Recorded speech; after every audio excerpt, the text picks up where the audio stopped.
radio à vous l'été. L'esprit patriotique. Professeur David Ekwedose, donc on va y aller vers un contrat gagnant-gagnant et les chefs d'État de l'AES vont l'imposer puisque c'est ce que veulent les populations africaines, surtout de la sous-région ouest africaine. Alors franchement, quand on parle de la sous-région ouest africaine, professeur David Ekwedose, vous êtes togolais, le divorce est totalement consommé entre les pays de l'AES et la CEDEAO, Communauté économique des États de l'Afrique de l'Ouest. Alors, le gouvernement togolais promeut depuis quelque temps le panafricanisme, ce qui lui a d'ailleurs facilité les relations entre le Togo et les pays de l'AES. Alors, professeur David Ekwedose, comment expliquez-vous cette stratégie du Togo qui est toujours membre de la CEDEAO? Oui, alors la CEDEAO, c'est aussi une autre difficulté que nous avons.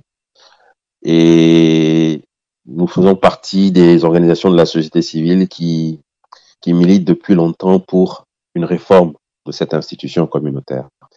Nous pensons que la CEDEAO dispose d'éléments intéressants, d'outils intéressants comme le protocole additionnel sur la démocratie et la bonne gouvernance, qui met en place quand même un cadre normatif qui, s'il était mis en œuvre, aurait permis de régler en amont beaucoup de problèmes que nous vivons aujourd'hui dans la sous-région, et même les problèmes qui ont conduit à ces coups d'État dans ces trois pays de l'AES.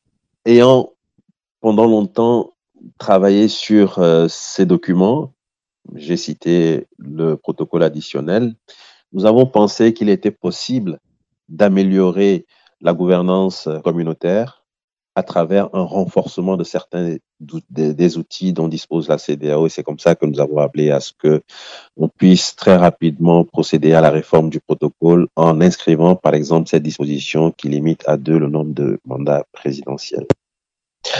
Alors, puisque la question que vous avez posée porte sur mon pays, le Togo, je voudrais expliquer un peu le point de vue de l'acteur citoyen que je suis, l'acteur citoyen togolais que je suis, par rapport à la posture du Togo.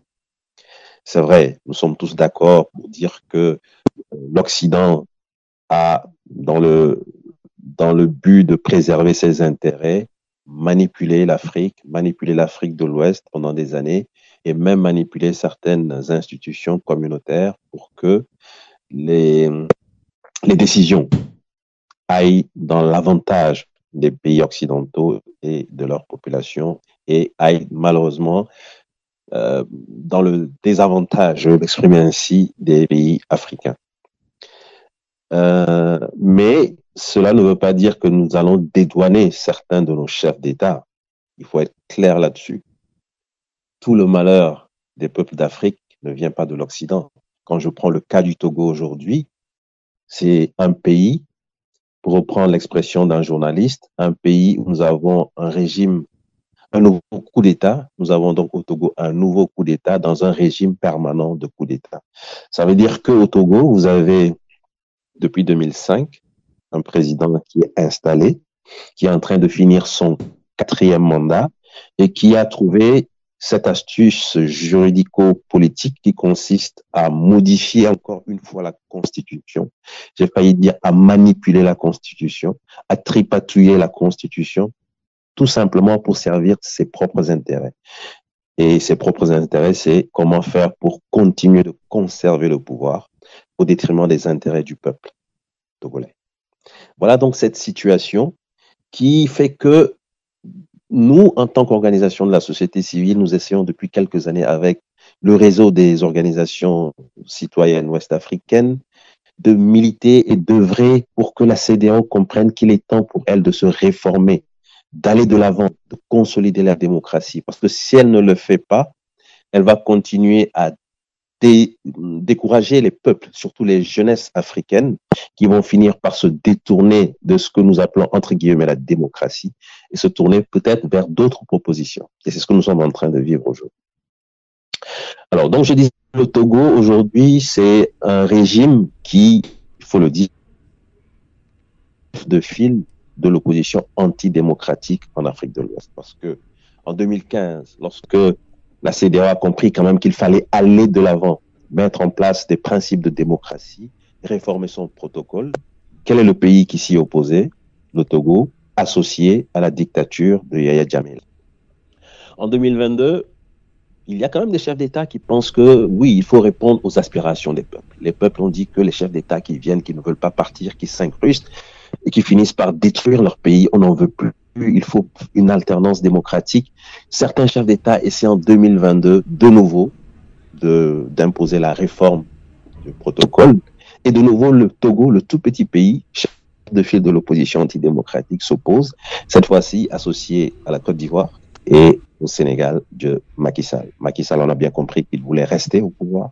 Ouattara, on a vu qu'il était en train de faire son 3e mandat. Voilà donc cette institution, finalement, je crois que c'est Mme Guessant qui l'a dit, qui ne répond pas vraiment aux aspirations des peuples. La CEDEAO des peuples, malheureusement, n'est pas une réalité, ça reste un slogan, et c'est plus une CEDEAO tournée vers les intérêts des comme on vient de le démontrer, avec la manipulation par des pays comme le Togo, parce que tout simplement, on n'a pas envie que la CEDEAO se démocratise pour que finalement ça puisse entraîner une démocratisation des autres pays membres de la CEDEAO. Alors, le Togo, voilà, arrive finalement à imposer un peu son diktat dans cette institution, mais se rend compte qu'il y a quand même un travail qui est fait par des institutions, des organisations politiques, des organisations de la société civile, et que tôt ou tard, la CEDEAO sera obligée d'aller vers cette réforme appelée par les peuples africains. Il faut plus de démocratie, plus de liberté, plus de souveraineté populaire.